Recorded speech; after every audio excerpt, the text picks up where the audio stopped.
Welcome back to Ashes Daily, coming to you live from Sixes Cricket Club in London, where we are looking back at the third test. Day 3, it ended on. Australia won by an innings. I don't know if you at home were like me at 1 o'clock this morning at sort of emotional DEFCON 1, thinking about turning on the last 20 minutes of Marley and Me for, I don't know, just to lift the mood up a little bit. It was pretty bad to watch. The only positive I can really think of is that Mark Ramprakash escaped the BT Sports studio without running into the angriest Steve Harmison I have ever seen in my life. It was difficult to watch and is kind of symptomatic and summed up what we've seen from England, not just throughout the test, not just throughout the series, but for a little while now. Yeah, he spoke really well, didn't he? And it is tough as an ex-player to watch that, because you've been part of it and you know how difficult it is and you really feel for them. And they are absolutely hurting those England cricketers. There's no question about it. It's a bit different in cricket. In football, you can run around and perhaps kick someone, or, you know, you can show your work rate and how hard you're trying. When it comes to batting, if you miss a straight one early on, no one knows how hard you're trying and all the preparation and effort that's gone in over time. So I really feel for those guys. It just strikes me watching it that there's several things here that come to mind. The first thing is that the players involved, you've got your senior core players like Root, Stokes, Bairstow, Butler, you know, they're there. But those young players are, I think it was widely recognised, the best young players that we had. As in terms of Hamid, Crawley, Pope, they've gone there. They've looked. It's been really tough for them on bowler-friendly surfaces. So that's the first thing. I mean, where there seems to be a vacuum of players who are a bit older, like Vince, Stoneman, Robson, Lyth. They've all been blooded in Test cricket, and we haven't seen them come back at all. And in terms of their age, I mean, if you think back to Vaughan, Trescothick, Strauss, they were all blooded at 26. Came in slightly later when they knew their game a little bit more. So it's been tough for the young players. Chris Silverwood must be worried. Again, if it was football, this morning he might be being called into the boardroom because it's a really shocking victory, and it's the manner of the defeat. It's a shocking defeat and the manner of the defeat. So he will be very concerned about whether the players are responding to him, and he's got to put his thinking cap on. He wants to get something from the last 2 tests, and let's hope they can. Chris Silverwood was talking about trying to find the positives in his interview at the end of the game, and from where I'm sitting, there are no positives. Our player of the series was probably Joe Root's box. So I don't know, Jonathan, can you find any positives to come from that? Not really. And I think, you know, there is genuine and justified anger out there. People in this country really care about Test cricket, and you know the strength of feeling is deep. You know, and I think it really stings people when clearly, you know, the ECB have not paid due respect to what people regard as the ultimate form of the game. You know, they failed this team twice. First of all, by not giving them enough time to prepare, and then by not creating an infrastructure in the game that's going to push the players that are currently in the team and create competition for places. So yeah, people are angry, people are hurting, and it's not just the players in the dressing room, but I think the public out there is thinking, you know, what is the point of this team? Why should we continue to invest our time and money in them? Steve, I'm sure this is exactly how you planned on celebrating the Ashes win, with 3 very sad English people, but it's it can't be that satisfying a series for you. You want the Ashes to be, you know, this blood and thunder and everyone playing at their best in competition. You want to feel like you achieved something from winning it, and it's just every test we've had this same conversation, and you've said, well, I'd like there to be, you know, an even contest. I'd like there to be some kind of competition. Yeah. It must have been a strange feeling to win, and you've just known it since the first ball of the first test. I've changed my opinion. I just want it to be a bloodbath. I wanted a 5-0 series, absolute whitewash now. It is disappointing. Like, you do want to see the best of the best play, and there's nothing better, in my opinion, in sport when that does go to that day 5, that last session. The crowd are invested. You know, you don't know which way it's going to go. And to finish a Boxing Day test, the first session on day 3, it is disappointing. And I think, as Jonathan said, like, as fans, even for the Australians, you want to rock up on day 4, day 5, and not be able to get a chance to do that. It's really disappointing. And I don't know how they're going to respond for the Sydney test as well, knowing that Hazelwood's going to come back into the attack.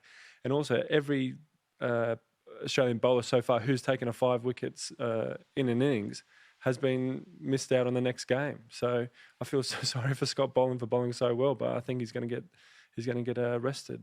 Yeah, it's crazy, isn't it? And I know there was a lot of jokes online about trying to find some dodgy lateral flow tests with the positive results, so that we didn't have to take you didn't have to take the beating that we took this morning. And now you just feel like the same thing is going to happen in the fourth test. No one in the England team is going to be looking forward to it. And I almost feel like it's been so disastrous that there can't be that many people players in the Australian team that are really, reveling in the opportunity. Yeah, and I think it's like when you think even from the T20 World Cup, like there was doubts about Warner and how he's going to produce, but he felt like he was backed by the team and the management and the coaching staff, and he produced. And same with Stark. There was is he going to do? He's been out of form, but they backed him, and he's been probably their best bowler in terms of the entire series. And it just didn't feel like no one from the England setup who had a bit of doubt over them, whatever, like actually stepped up to the plate, apart from Root. And there's only so much you can keep chipping away of, like, Root's done well. Like, I feel sorry for him. Yeah. Mark, after the match was finished, Moeen Ali spoke about how obviously he was very recently involved in that England setup, and he spoke about how he feels like England have maybe been papering over cracks for a number of years. Yesterday, you mentioned that you'd like to see a philosophy in the way that we go forward. You were involved in the England setup as a batting coach until 2018. Was that something you could see then, this papering over the cracks and this lack of philosophy? Yeah, I did an interview in the West Indies, actually, outlining a lot of things that have been said by many people in the cricketing world, whether it's media or coaches or players, really sort of saying essentially that the structure, the England Test team were trying to win in spite of many things. The scheduling, first and foremost. I mean, the ECB have kind of got what they deserve in this regard in terms of the red ball, because they completely prioritised the white ball cricket from 2015. Everything has been geared towards that. Our best players have, were gravitating towards that one-day team, and everything was thrown at that World Cup competition. And in terms of scheduling, county cricket being bookended in April and September, things like in English conditions, Jack Leach can't get a game at home. So we can't develop a spin bowling. The ECB is well recognised now that the guys involved, when they're looking at players, that they're not looking upon county cricket as a place where it is helping to develop Test credentials because of the style of cricket. I mean, I've been doing some work with Middlesex pre-Christmas, and the players, all they talk about is being worried that a 74-mile-an-hour medium pacer is going to hit them on the knee, and they're going to get LBW. That is not preparing you for the international game. So a lot of the rhetoric from ECB is about pushing through this new short format competition we saw last year, and that people are not in love with Test cricket. But I do agree that there's a very strong Test fan base within this country, and we're going to hear them a lot now in terms of their disappointment, rightly so. Yeah, just a reminder of the score for anyone that's just waking up. Good news. England 3-0 down in the series after losing by an innings. It doesn't even feel like it's as simple as saying, oh, where did it all go wrong this time? You mentioned yesterday or the day before that it was a systemic issue. It's just been going on for a long, long time. And this kind of beating in an Ashes series has been overdue almost. Yeah, and that's not to say that the players on the field out there aren't blameless. There have been some shocking shots played and some mistakes made on the field and poor selection. But this goes back to, well, I mean, Joe Root afterwards, he said that these are the 18 best players in county cricket, and the sad thing is he's probably right. This goes back to why are there who's the last world-class England batsman that didn't go to a private school, for example? I mean, Ian Bell maybe. This goes back to access. It goes back to getting kids into the game and creating pathways for them to succeed. And this is, there are no easy answers here. But you do expect a kind of a board that has the institutional will to make this team good again. And that hasn't been coming from the ECB for a long time. They've collected £2 million in bonuses for getting the 100 right. And creating a Test team that wins big series abroad isn't, that it doesn't make them a huge amount of revenue. There's kudos in that, but that's that's not what drives the profit motive, and that's kind of what's been ailing English cricket for a while. That they've lost sight of what matters to fans and what matters to a lot of players in the game. And I think until there's kind of institutional change, there's no real confidence from me certainly, and a lot of fans that anything is going to change for the better. Other than the next 2 tests being called off for COVID reasons. What is the best outcome of the Sydney test, of the Hobart test? What's the best thing that can possibly happen? Because you can go with the same players knowing full well that we're not going to be sticking with them for the future, most likely. Or you try out a bunch of new players and that could go wrong and then you destroy their confidence. What's the best scenario we can aim for? Well, you want to see a flicker of defiance. You don't necessarily expect them to win these next 2 test matches, but you want to see centuries, you want to see partnerships. You want Ollie Pope maybe to come back into the team and just show what he can do. But Burns was in the nets. I saw on social media, Rory Burns was in the nets straight after the game finished today. So it looks like he's going to be back in the squad. So it's more of that strange selections that don't make sense and have no consistency. So yeah, you mentioned Pope. Yeah, and there are World Test Championship points at stake. There, the next 2 or 3 years for English cricket are going to be huge. And if you're burning through the confidence of this young generation of players, then you really don't have anything to build on. So there is plenty to play for in these last 2 tests, and it doesn't necessarily have to be based on getting results. But if they're putting in decent performances, if they're striving to improve it, if they're kind of if there is a trajectory of improvement there, people will go with that. People will stick with this team and the players in it. Meanwhile, Australia, it's strength to strength, really. You're going into the South Africa test. I say that you're now going to be sort of spoken of as a top 3 with India and New Zealand as well. But do you know that? Like, what have you learned from this series? Because when the opposition has been so weak, have Australia learned that much? I think you can just see them as a team. They're solid all round, and no matter who is substituted into the team, it still feels very coherent as a unit kind of thing. Whether it's like a bowling unit or a batting unit, I think that's integral as a team sport. And you'd know better than I would, Mark, when you have like a winning mentality, and when the team and the squad is winning together, it doesn't matter who comes in. That vibe, you still have that mentality of you're going into every game knowing you're going to win. No matter who comes in or comes out. Yeah, I was going to say, I mean, Australia, in terms of their trajectory, they've had Head come in and play a brilliant innings in Brisbane, and it was that was a controversial selection. Cameron Green looks a young player with real potential and many attributes to play international cricket. And Carey, of course, has started to get some games under his belt. So unfortunately for Australia, that they have got some positives along with their established players. And it's that philosophy as well. They definitely look like they have one, don't they? Yeah, and I want to see, in terms of Sydney, I want to see some clarity on the wicket-keeping situation. I think there's, something's got to be sorted out there. Who is the best person to take the gloves, but also who can bat and make runs well in international Test cricket. Ben Stokes' role, we want to see some form from him, and that he's fit enough to bowl a 4th ration of pace bowling to back up the other three bowlers. I want to see Leach get some more cricket into him.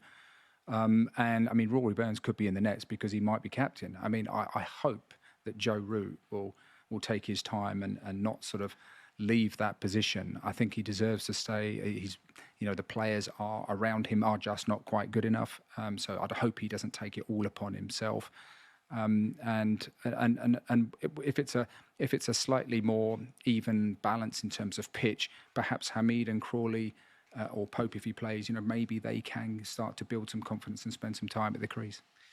That captaincy issue, that's going to be the thing that people call for, isn't it? The captaincy decisions on the whole of the series haven't been great. Obviously, it's always easy to say these things in hindsight, but people are going to be calling for Joe Root to stand down as captain. They're going to be calling for Chris Silverwood to leave. But is there even an answer there? Because it's so, as we've mentioned, it's so much deeper than that. It is deeper than that. And I mentioned some of the players who have been tried in the past that you would hope, if it hasn't quite worked, that they go back, work at their game and come again. So, someone like a James Vince, he made 80 odd at the Gabba 4 years ago, played really well. But has he gone away, and 4 years later, is he a better player to come back and play international Test cricket? And I don't think he necessarily is, because maybe he doesn't see it as a priority, but also the county structure doesn't really promote that. So we've seen so many players now gravitating towards a short format and thinking that they can make a few quid in various tournaments around the world. How many players, young players, have the desire and determination to want to play Test cricket, which is tough, and just to put the hours in and the hard work in? And when the governing body are making statements about, actually come and watch the 100 rather than, I've always felt that Test cricket and the short format hopefully can coexist, but we have to look after this longer format. And right now, over the last few years, it's just you're swimming against the tide, really, in terms of if you want to be a Test cricketer, you're doing it in spite of the domestic schedule, not because of it. Mm. And to think, before the Ashes started, it was meant to be Australia in disarray with the Tim Paine captaincy situation, with the wicket-keeping situation, which they sorted out immediately. All of that talk has just been completely forgotten about, hasn't it? Yeah, definitely. And I think that comes from Pat Cummins as well, leading from the front, getting that fifer, and everyone's playing for him, and it's a bit of a different situation to Root when everyone's scoring runs, getting wickets, playing incredibly well. So, yeah, I think it's just going to go from strength to strength, and hopefully it'll kind of really kickstart our strength and dominance back to the number one spot. Well, and you hear us talking about the red ball, white ball stuff. You've come straight from winning the T20 World Cup. Like 6 or 7 of the squad flew straight into the Ashes squad. You seem to balance both absolutely fine. Yeah, and I think like that just comes from like that winning mentality, and everyone just seems very happy to play in the Australian team. And I think it's just going to go from strength to strength. And I cannot wait to sit here in 4 years' time, 2 years' time, to continue our dominance over you guys. No offense. The party is going to go that long. Oh, I'm start the clock today. And you get 2 extra lions as well. You don't have to be up at 4 a.m. or whatever it is for the next couple. I did it for all the camera crew and for the producers behind that. I just wanted them to have a bit more of a sleep. Spend time for your family. Merry Christmas. Yeah, you've been putting in the messages to the Australian team with our interests at heart. Yeah, definitely. Yeah, heartbreak's fun, isn't it? It's gone past the point of discomfort or. That's almost the problem, isn't it? It's not like I watched it and you sort of knew what was coming, and I still got angry. About it, but you knew. And we were talking about it yesterday. We were kind of laughing about, we'll be out in the first session. That's exactly what you're saying. It's not even heartbreak anymore. It's just this kind of inevitable. There used to be a kind of a weird sort of fascination to these England collapses. Wow, Roston Chase got 8 wickets.